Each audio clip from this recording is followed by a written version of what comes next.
Bapak Ibu atas kehadirannya. Assalamualaikum warahmatullahi wabarakatuh. Waalaikumsalam warahmatullahi wabarakatuh.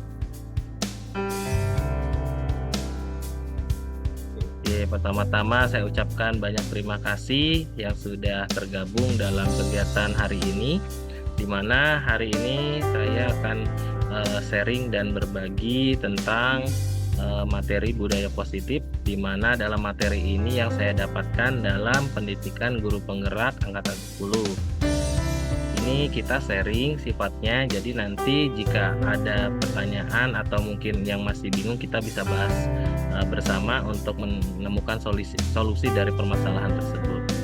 Baik Bapak Ibu, marilah kita mulai dengan kegiatan ini dengan sama-sama membaca basmalah. Bismillahirrahmanirrahim. Bismillahirrahmanirrahim. Agenda berikutnya adalah tentang materi budaya positif. Yang pertama, izin saya untuk share screen ya Bapak Ibu.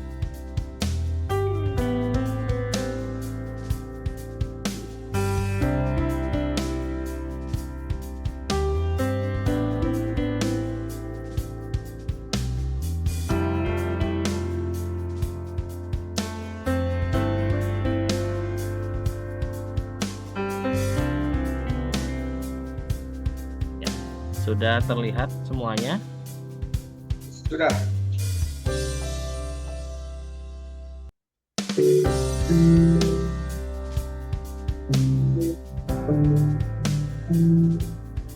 Oke, baik Bapak Ibu sekalian. Untuk budaya positif ini, salam dan sapa pagi yang biasa kita lakukan di sekolah itu merupakan bagian dari budaya kita yang ada di sekolah kita, yaitu selalu menyambut siswa. Nah, kegiatan Bapak Ibu sekalian yang ada tiap hari itu ternyata sudah mencerminkan budaya positif yang ada di sekolah, Bapak Ibu sekalian. Kemudian ini ketika saya berbagi praktik ya, sekarang dalam kurikulum Merdeka kan kita juga teriring dengan seringnya belajar dengan kurikulum Merdeka, kita juga harus sering berbagi dengan praktik baik. Nah, salah satunya seperti ini juga dalam kategori berbagi, yaitu dengan praktik baik. Nah, kemudiannya ini adalah dokumentasi saya ketika penerapan segitiga restitusi. Ini dilakukan kemarin ketika saya harus mengimplementasikan bagaimana penerapan segitiga restitusi dalam menangani suatu permasalahan yang ada oleh siswa. Seperti itu. Oke, untuk bahan diseminasinya, yang pertama budaya positif. Nah, ini nama saya sendiri, saya adalah calon guru penggerak di angkatan 10. Bapak Ibu juga di sini ada calon guru penggerak angkatan 11 yang sebentar lagi akan memulai pendidikan. Nah, apa sih itu disiplin Bapak Ibu? Ki Hajar Dewantara menyatakan bahwa untuk menciptakan murid merdeka, syarat utamanya adalah harus disiplin. Ya, disiplin ini sebentar Bapak Ibu, ada notif.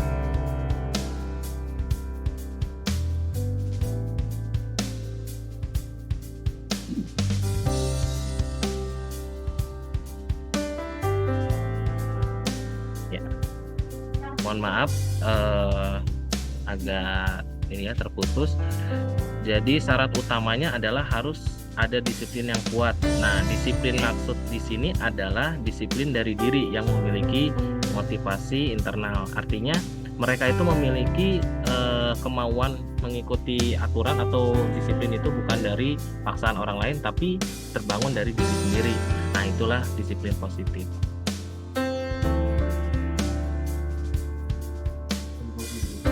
Pendekatan untuk disiplin positif ini menitik beratkan pendekatan yang positif tanpa kekerasan, memotivasi, merefleksi kesalahan, menghargai, membangun logika, dan bersifat jangka panjang.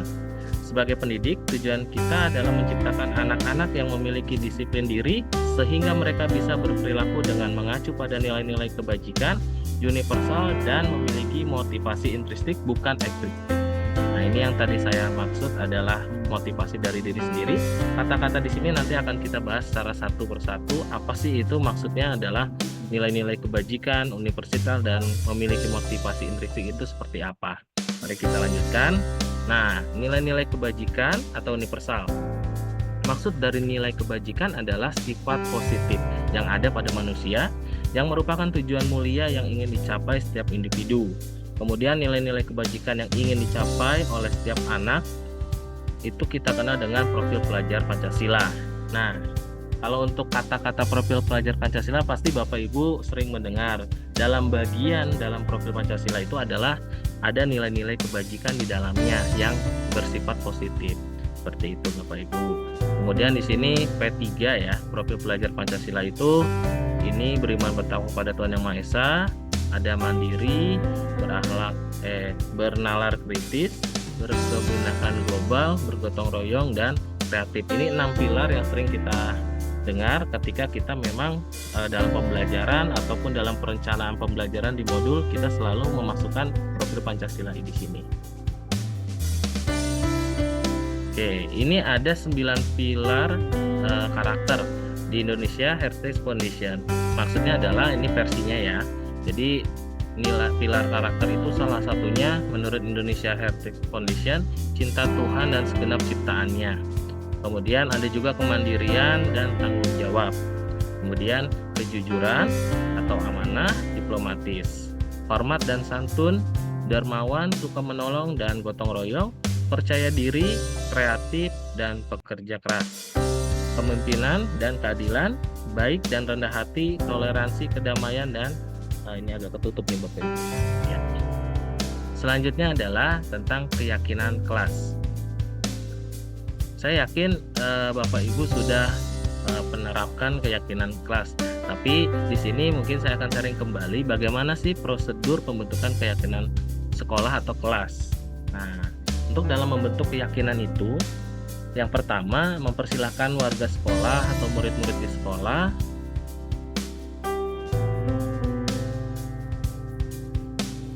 mereka bercurah pendapat tentang peraturan yang perlu disepakati di sekolah atau di kelas. Kemudian susunlah keyakinan kelas sesuai prosedur. Pembentukan keyakinan sekolah atau kelas, gantilah kalimat-kalimat dalam bentuk negatif menjadi positif. Nah, ini untuk kalimat-kalimat negatif menjadi positif maksudnya adalah segala sesuatu yang dituliskan itu tidak ada paksaan, tidak membatasi, tapi dalam kalimat positif seperti itu.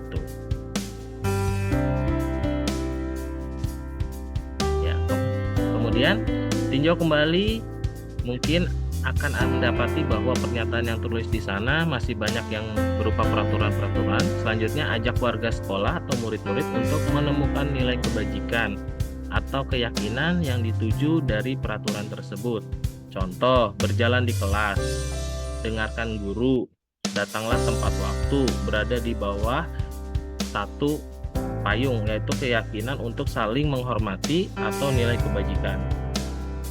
Keyakinan inilah yang dimaksud dalam daftar untuk disepakati. Kegiatan ini juga merupakan pendalaman pemahaman bentuk peraturan keyakinan sekolah atau keyakinan kelas. Yang terakhir adalah setelah keyakinan sekolah atau kelas selesai dibuat, maka semua warga di kelas dipersilakan meninjau ulang dan menyetujuinya dengan menandatangani keyakinan sekolah kelas tersebut termasuk guru dan semua warga atau murid.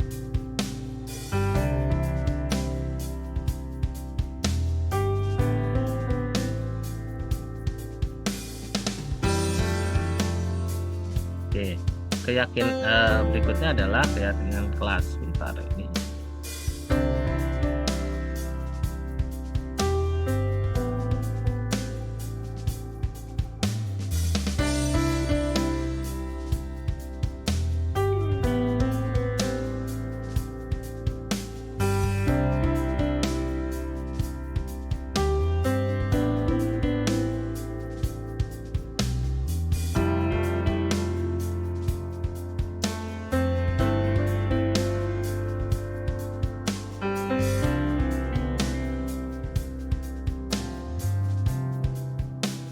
Oke, lanjut ya Bapak Ibu. Untuk keyakinan kelas sekolah yaitu nilai-nilai kebajikan universal yang disepakati secara tersirat dan tersurat lepas dari latar belakang suku, negara, bahasa maupun agama. Seseorang akan lebih tergerak dan bersemangat untuk menjalankan keyakinannya daripada hanya sekedar mengikuti serangkaian peraturan tertulis tanpa makna. Murid-murid pun demikian. Mereka perlu mendengarkan dan memahami arti sesungguhnya tentang peraturan-peraturan yang diberikan apa nilai-nilai kebajikan di balik peraturan tersebut, apa tujuan utamanya, dan menjadi tidak tertarik atau takut sehingga hanya sekedar mengikuti serangkaian peraturan-peraturan yang mengatur mereka tanpa memahami tujuan mulianya. Maksud di sini adalah secara mudah siswa pun akan mengikuti keyakinan itu dengan diri sendiri apabila memang mereka itu andil dalam membuat peraturannya dan mereka memahami dan mereka juga mau untuk komitmen mengikuti dengan kesadaran diri sendiri.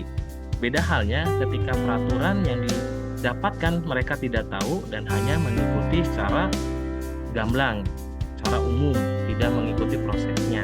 Itu maksudnya Bapak Ibu. Oke, baik.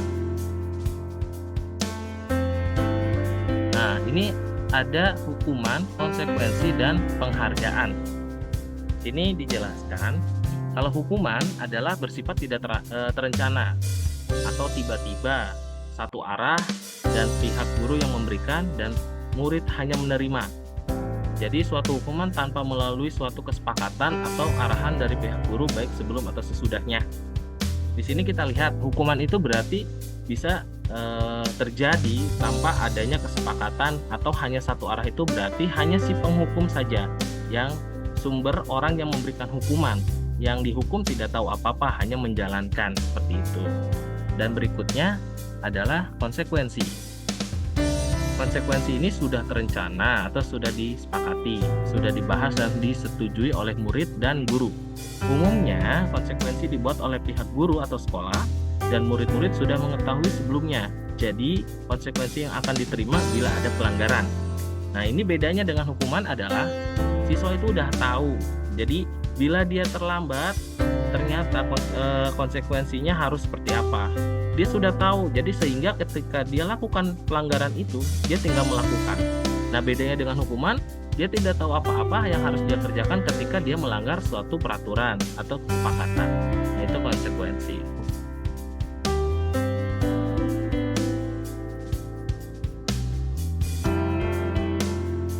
Oke, Bapak Ibu, ini ada pertanyaan hukuman atau konsekuensi.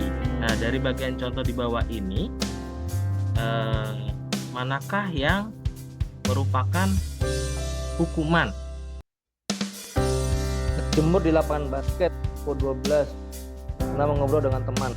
Nah, membersihkan coretan yang dibuatnya di meja tulis itu hukuman atau konsekuensi? Konsekuensi ya, karena memang dia sudah tahu, jadi dia harus melindungi. Berjemur di lapangan basket pukul 12 siang karena mengobrol dengan teman, maksudnya hukuman apa konsekuensi? Hukuman. Yang lain? Hukuman karena kenapa hukuman? Karena mereka ngobrol dengan temannya, jadi harus ada hukumnya. Oh gitu. Jadi karena dia mau ngobrol, dia tidak dalam aturan ada mengobrol, langsung secara otomatis harus berjemur gitu di hukuman. Jemur. Oke, baik. Konsekuensi, Pak. Oh, Bu Yana, konsekuensi. Kenapa konsekuensi? Boleh nih kita sharing. Ketika dia melakukan sesuatu hal, dia akan menanggung apa yang dia lakukan, artinya siap menerima apa yang akan dia lakukan dan dia siap menerima konsekuensi yang dia lakukan atau dia kerjakan dari hasil apa yang dia lakukan. Oke, baik. Menurut Bu Yana tadi ini konsekuensi karena dia harus menerima karena dia melakukan pelanggaran mengobrol, harusnya tidak boleh seperti itu ya Bu Yana ya. Betul Pak. Oke, ini ada dua perbedaan. Oke, nanti kita sharing lagi ya, kita kaji lagi nih mana yang lebih tepat. Oke, kita lanjutkan. Yang lanjut adalah murid diminta bertelanjang kaki sepanjang hari karena tidak menggunakan sepatu warna hitam sesuai peraturan sekolah. Nah, ini hukuman apa konsekuensi? Konsekuensi. Oke, ada lagi Bapak Ibu yang lain? Hukuman. Ini ada hukuman. Ini hukuman. Hukuman. Ya, hukuman. Boleh. Ada yang ini tanggapan yang lain? Pahan kenapa hukuman? Coba berikan alasannya.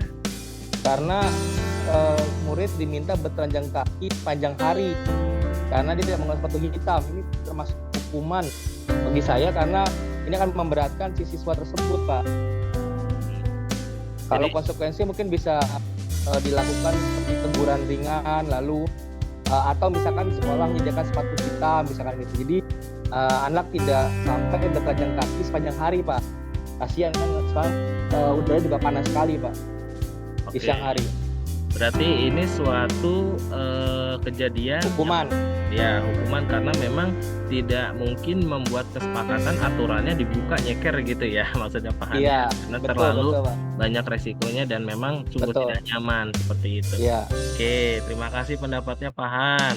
Kita lanjut ya. Untuk poin yang terakhir adalah membersihkan tumpahan air di meja tulis karena tersenggol pada saat belajar. Konsekuensi. Oke, ini jelas konsekuensi ya, karena akibatnya sendiri dia harus bertanggung jawab, itu adalah sebuah konsekuensi. Baik, alhamdulillah Bapak Ibu ternyata sudah memiliki gambaran-gambaran tentang hukuman dan konsekuensi. Mari kita lanjutkan, yaitu materi berikutnya tentang penghargaan. Dihukum oleh penghargaan saat kita berulang kali menjanjikan hadiah kepada anak-anak agar berperilaku bertanggung jawab, atau kepada seorang murid agar mempelajari sesuatu yang baru, atau kepada seorang karyawan agar melakukan pekerjaan yang berkualitas, kita sedang berasumsi mereka tidak dapat melakukannya atau mereka tidak akan memilih untuk melakukannya. Ini menurut Alfikon ya. Jadi penghargaan itu bertujuan berbeda-beda. Ada yang untuk meningkatkan kualitas, mungkin agar mendorong seperti apa. Nah, di sini adalah maksud penghargaannya seperti itu, Bapak Ibu. Oke, kita lanjutkan. Ada 5 kebutuhan dasar manusia. Yang pertama, kebutuhan untuk bertahan hidup atau survival. Yang kedua, kasih sayang dan rasa terima atau love and, ini bacanya belonging gitu ya. Kemudian kebebasan, kesenangan, dan penguasaan. Nah, dari 5 hal tersebut, ini adalah merupakan kebutuhan dasar manusia. Nah, Bapak Ibu, kiranya ada yang mau menjelaskan salah satu kebutuhan dasar itu, misalnya kita butuh kebutuhan untuk bertahan hidup. Seperti apakah sebenarnya kita membutuhkan bertahan hidup itu? Makan, minum. Nah, betul, makan dan minum. Kenapa harus makan minum? Biar bisa bertahan Hidup. Nah, betul. Kalau kasih sayang? Ya, itu juga dasar kebutuhan manusia. Karena sifat manusia perlu diberikan kasih sayang dan memberikan kasih sayang. Oke, berarti ini sudah ada semua dalam kebutuhan dasar manusia ya, Bapak Ibu. Memang kita membutuhkan hal yang mendasar seperti ini. Karena semua orang senantiasa berusaha untuk memenuhi kebutuhannya dengan berbagai cara. Bila mereka tidak bisa mendapatkan kebutuhannya dengan cara yang positif, mereka bisa melanggar peraturan atau melakukan hal-hal yang tidak sesuai dengan nilai-nilai kebajikan. Nah, nilai-nilai kebajikan itu yang tadi ya, salah satunya Bapak Ibu. Ini bila misalnya seringnya mungkin ada masyarakat yang kekurangan dalam kebutuhan makan pangannya, menjadikan dia harus tetap hidup, makanya dia melakukan hal yang melanggar ya, itu pernah juga terjadi. Nah, ini karena kebutuhan dasar manusia ini benar-benar harus dicukupi seperti itu. Baik. Nah, ini adalah posisi kontrol, di mana posisi kontrol itu adalah ketika kita dalam suatu keadaan menangani atau dalam keadaan situasi siswa jadi sebagai apa gitu ya. Misalnya kita sebagai guru, pastinya ini adalah posisi kontrol kita sebagai guru di lapangan atau di kelas atau mungkin di lingkungan sekolah. Nah, dalam penerapan disiplin positif restitusi, salah satu program yang dikembangkan adalah 5 posisi kontrol. Jadi 5 posisi kontrol ini adalah yang dikembangkan dari disiplin positif restitusi. Dan 5 posisi kontrol dalam restitusi adalah proses perjalanan seorang pendidik agar dapat mengenali dirinya. Nah, 5 posisi kontrol, misalnya posisi penghukum. Kalau penghukum itu berarti yang tadi ya, ketemu anak mungkin dia buang sampah sembarangan, kamu buang sampah nggak boleh seperti itu, push up dulu. Nah itu adalah penghukum ya. Jadi dia langsung menghukum di tempat atau dia langsung memberikan suatu hukuman. Kemudian pembuat rasa bersalah. Nah, di sini pembuat rasa bersalah itu seperti ini. Kamu misalnya dalam kelas tidak mengerjakan tugas atau memang melakukan hal lain misalnya di kelas yang tidak sepatutnya dilakukan, contoh tidak melakukan piket kelas. Dan Bapak Ibu sebagai guru bilang gini, "Nak, kamu tahu yang piket hari ini siapa?" "Tahu, Bu." "Kok masih kotor? Ibu kan mau mengajar, apakah kalau Ibu mengajar dengan posisi kelas yang kotor, kalian akan nyaman?" Makanya anak itu langsung, "Oh iya, nggak ngerjain, ini kotor." Jadi ibunya tuh merasa tidak nyaman. Kemudian anak-anaknya itu merasa terganggu dengan hal itu. Nah, itu membuat si anak merasa bersalah, akhirnya dia melakukan. Nah, contohnya salah satu itu. Kemudian kalau posisinya seperti teman, ya seperti biasa kita misalnya melihat kita punya teman. Nah, anak didik kita posisikan sebagai teman kita. Saya contoh lagi, ada yang ke toilet tidak balik-balik lagi lama gitu, harusnya dia cepat. Kita samperin, "Dari mana kamu? Kenapa lama? Harusnya kan cepat," gitu. Kemudian yang penting balik lagi, ayo buru-buru gitu. Nah, kita memfleksibelkan bahasa kita, tidak menjadikan masalah seperti teman, "Ayo buru," gitu, seperti itu. Nah, kalau posisi pemantau berarti hanya melihat saja dari kegiatan-kegiatan yang ada yang terjadi, tidak melakukan apa-apa, hanya melihat, menerima informasi. Dan yang terakhir adalah posisi manajer. Nah, kalau posisi manajer itu berarti kita melihat, kemudian memantau juga, terus juga kita melakukan action. Setelah melakukan action, kita juga melihat tindak lanjutnya. Nah, yang paling baik adalah dalam posisi yang kelima, yaitu posisi manajer. Nah, Bapak Ibu bisa memiliki gambaran kita kalau menangani anak sudah dalam posisi apa sekarang. Apakah kita ngelihat anak yang terlambat masih hanya sebagai penghukum? Apakah kita buat rasa bersalah? Apakah kita buat seperti teman? Atau kita hanya memantau? Atau kita tuntaskan semua itu permasalahannya dengan solusi dari permasalahan yang mereka lakukan? Nah, itu Bapak Ibu. Nah, ini 5 posisi kontrol Bu ya. Ini yang tadi menggunakan hukuman. Nah, ini kemudian mengawasi. Ini manajer. Nah, ini yang tadi yang saya jelaskan. Oke. Nah, berikutnya adalah restitusi. Apa sih sebenarnya restitusi itu? Di sini restitusi adalah program disiplin positif, di mana proses menciptakan kondisi bagi murid untuk memperbaiki kesalahan mereka sehingga mereka bisa kembali pada kelompok mereka dengan karakter yang lebih kuat. Artinya, restitusi ini adalah suatu cara atau metode mendisiplinkan secara positif. Seperti itu Bapak Ibu. Nah, ini adalah ciri-cirinya untuk restitusi. Restitusi bukan untuk menebus kesalahan, namun untuk belajar dari kesalahan.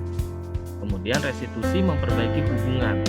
Restitusi adalah tawaran, bukan paksaan.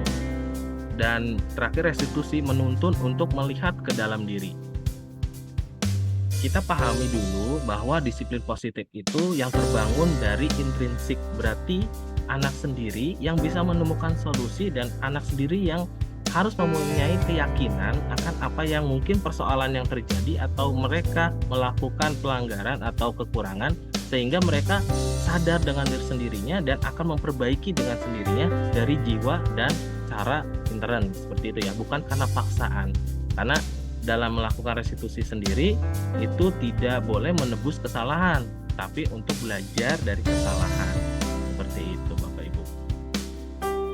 Nah, ini adalah tahapan dari segitiga restitusi. Dari segitiga restitusi sendiri adalah suatu proses dialog yang dijalankan oleh guru atau orang tua agar dapat menghasilkan murid yang mandiri dan bertanggung jawab. Nah, ini ada langkah-langkahnya. Yang pertama, menstabilkan identitas. Yang kedua, validasi tindakan yang salah. Dan yang ketiga adalah menanyakan identitas. Nah, menstabilkan identitas ini bagian yang pertama ketika kita menemukan siswa yang sedang melakukan kesalahan atau memang dia tidak mengikuti kesepakatan yang sudah kita sepakati. Contohnya adalah kita memastikan dia melakukan apa, kita tanya kenapa. Misalnya ada yang terlambat, kita tanya lagi, kamu Bapak dengar hari ini terlambat. Ya Pak, kenapa kita tahu terlambat jam 7, kenapa jam segini masih ada di rumah belum sampai sekolah. Nah, bukan seperti itu, tapi kita tanyakan dulu, kok bisa sih kamu terlambat, biasanya kan nggak terlambat. Nah, seperti itu.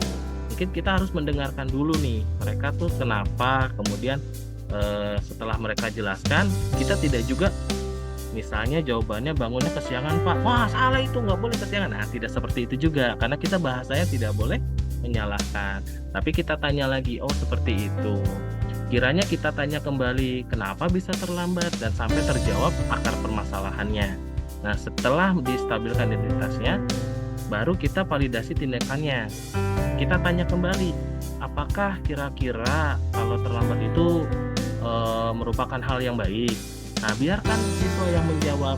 Enggak Pak, setelah kita tahu dia permasalahannya seperti apa, kita tanya kembali, kita validasi kali, iya Pak, ini sebenarnya tidak boleh. Kira-kira udah melakukan hal yang baik kamu hari ini tidak Pak, karena saya tidak sesuai dengan kesepakatan aturan sekolah kita. Nah, itu kita validasi sampai ke anak sendiri yang bisa menyebutkan. Setelah mereka sudah mengakui, ya bahasanya mereka merasa, oh iya saya salah, mungkin saya hari ini tidak baik. Kemudian kita tanyakan lagi bagaimana harusnya hari ini, seperti itu. Nanti maka anak akan menjawab dengan sendirinya, harusnya saya seperti ini, harusnya saya lebih bertanggung jawab, seharusnya saya mengikuti kesepakatan dari aturan sekolah. Baru kita tanyakan apakah yang akan dilakukan berikutnya setelah kamu melakukan seperti ini. Pasti jawabnya adalah terbangun ketika dia sudah memiliki intrinsik yang baik, budaya positif yang baik. Dia akan berbicara, saya tidak akan mengulanginya lagi Pak, saya akan berusaha untuk tidak terlambat lagi dengan cara lebih menyiapkan diri, tidak begadang atau bangun lebih pagi. Pasti itu jawabannya dari siswa. Itu harapannya yang dilakukan dari segitiga restitusi. Nah, ini adalah segitiga restitusi yang tadi menanyakan keyakinan, kamu ingin menjadi seorang seperti apa. Nah, ini tahap ketiganya. Yang pertamanya nih, menstabilkan identitas. Nah, tidak menyalahkan Bapak Ibu bahasanya, kamu bukan satu-satunya yang pernah melakukan ini. Jadi kita tidak ada bahasa menekan gitu atau membuat mereka tertekan dengan bahasa kita, tapi kita membangun kesadaran anak agar dia bisa lebih merasakan bahwa kesalahan itu memang harus tidak dilakukan dan itu muncul dari dirinya sendiri. Oke. Ya. Nah, sampai di sini mungkin Bapak Ibu kita buka sesi tanya jawab tentang materi budaya positif. Mungkin di sini sifatnya kita berbagi, sharing. Jadi mudah-mudahan saya yakin Bapak Ibu guru semua memiliki pengalaman yang sangat luar biasa, terutama di sekolah. Apalagi yang sudah mengajar tahunan gitu ya, pasti memiliki pengalaman-pengalaman yang sangat banyak. Baik Bapak Ibu, untuk sesi pertama mungkin kita buka 2 pertanyaan. Mangga kalau ada yang mau bertanya atau mungkin mau sharing tentang budaya positifnya ketika di kelas seperti apa, mangga. Ini mah lebih sharing ya Bu ya, bukan untuk bertanya, kita untuk berbagi pengalaman dengan Bapak Ibu semuanya. Ya, silakan Pak Hans. Iya, terima kasih Pak Selo, luar biasa sekali penjelasannya tadi ya. Jadi banyak belajar tentang budaya positif. Nah, saya ingin bertanya, mungkin sebagai guru kita kadang tidak sabar gitu Pak Selo. Kadang kita lebih mengedepankan ego kita sebagai orang yang ingin secepatnya selesaikan gitu ya. Nah, akhirnya kita kadang-kadang menggunakan emosi kita, kadang-kadang menggunakan penekanan cara berbicara kita agar anak itu langsung mengaku dan mau berubah gitu intinya. Nah, itu bagaimana Pak Selo kita sebagai guru belajar untuk bisa bisa mempraktekkan segitiga restitusi ini kepada peserta didik kita sekarang. Terima kasih. Baik, terima kasih Pak Han. Ini pengalaman Pak Han di kelas sepertinya Bapak Ibu ya. Oke, sebelum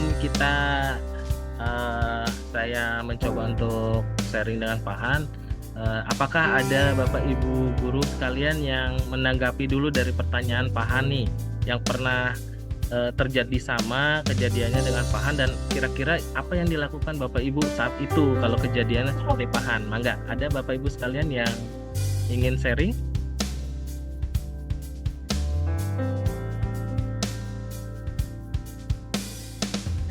Gitu nih Pak Selo.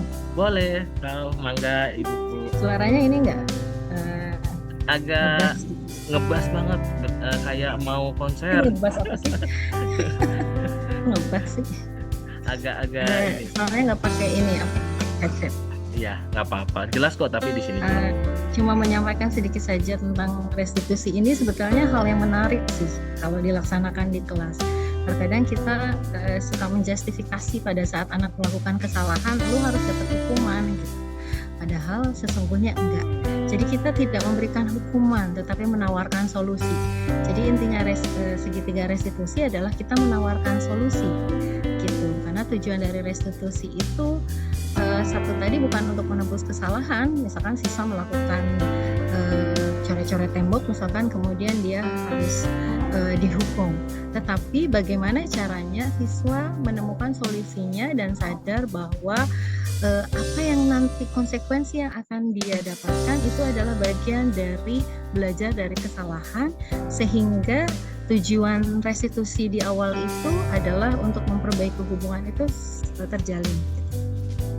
Nah, tindakan restitusi ini ditawarkan, jadi nggak dipaksa. Jadi Bapak Ibu guru menuntun untuk melihat ke dalam diri siswanya. Kebutuhan dasar tadi yang sudah disebutkan sama Pak Selo di awal, ada 5 kebutuhan dasar yang mendasari tindakan itu, dan lebih berfokus pada karakternya bukan tindakannya. Jadi bukan kepada tindakan hukumannya, karena kita memperbaiki karakter dia. Kalau dengan hukuman yang diberikan kemudian ternyata tidak merubah karakter si anak tersebut, maka pada akhirnya tidak mendapatkan solusi gitu. Jadi intinya seperti itu, sehingga pernah yang solusi restitusi yang saya tawarkan adalah kepada siswa pada saat itu. Misal katakanlah tadi seperti yang dibilang, anak coret-coret kemudian membuli dengan kata kasar atau verbal yang kasar. Saya berikan tawarannya, kalian maunya apa? Jadi dipanggil semuanya, baik yang dibully maupun tidak, kemudian kita duduk sama-sama ditawarkan solusi yang kalian tawarkan apa supaya tidak terjadi bullying lagi. Kemudian kalau misalkan kalian melakukan bullying, kira-kira solusi yang lain yang kalian berikan apa? Jadi misalkan anak dikasih mereka menawarkan solusi satu supaya tidak membuli, sudah disepakati. Kemudian minggu berikutnya ternyata si siswanya ini melakukan bullying lagi. Kemudian ditawarkan lagi solusi yang kedua. Gitu. Sampai si anak itu melakukan, contohnya sampai ketiga kali dia melakukan bullying, kita tawarkan lagi solusinya. Kalau sudah dianggap bahwa 3 itu adalah limitnya mereka diberikan tawaran, maka guru atau wali kelas yang memberikan konsekuensinya. Gitu. Jadi berikan dulu kepada siswa mereka mau apa. Kalau ternyata mereka tidak memegang ucapannya mereka, maka berikutnya adalah Bapak Ibu bertanggung jawab untuk memberikan. Baiklah kalau gitu, kalian sudah diberikan 3 solusi, 3 tawaran untuk memperbaiki hubungan kalian, tapi tidak terjadi juga. Oleh karena itu sekarang kalian boleh mengikuti apa solusi yang Bapak Ibu tawarkan. Gitu. Jadi pada saat memberi solusi itu kita jangan udahlah suruh bersihin kamar mandi gitu, enggak. Tapi kita tawarin dulu, mau kalian apa? Boleh dikasih pilihan, boleh mau bersihin kamar mandi gitu kan.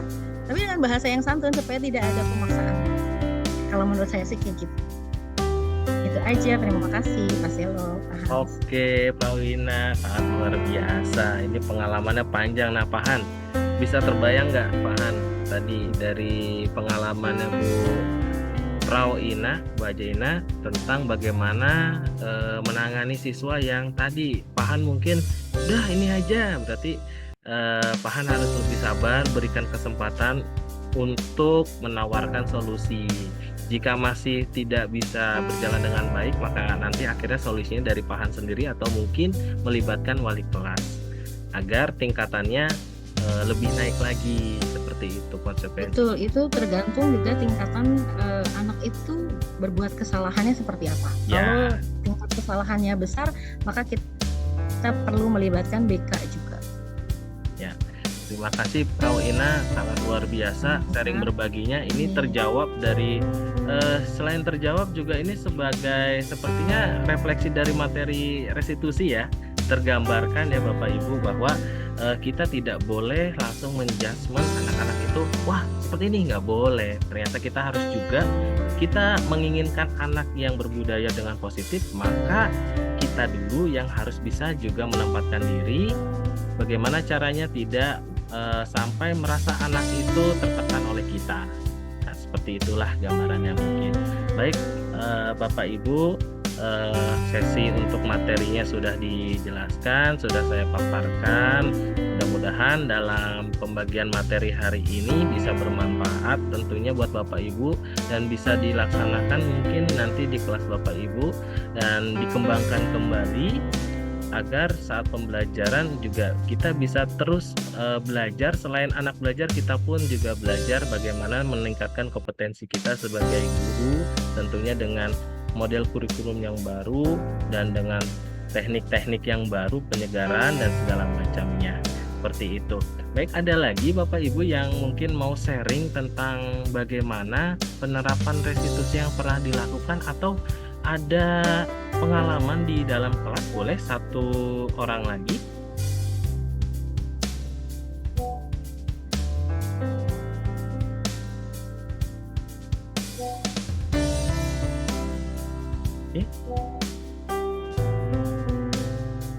Ya, kalau tidak ada berarti sudah cukup ya Bapak Ibu. Saya sampaikan terima kasih kepada Bapak Ibu guru yang sudah hadir semuanya dan sudah mau mendengarkan berbagai materi. Mudah-mudahan Bapak Ibu semua sehat selalu dan mendapatkan keberkahan kita sebagai pendidik dan tentunya kesuksesan siswa kita untuk masa depannya.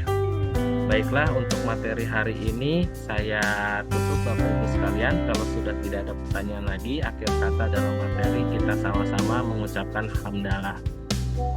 Amin. Alhamdulillah.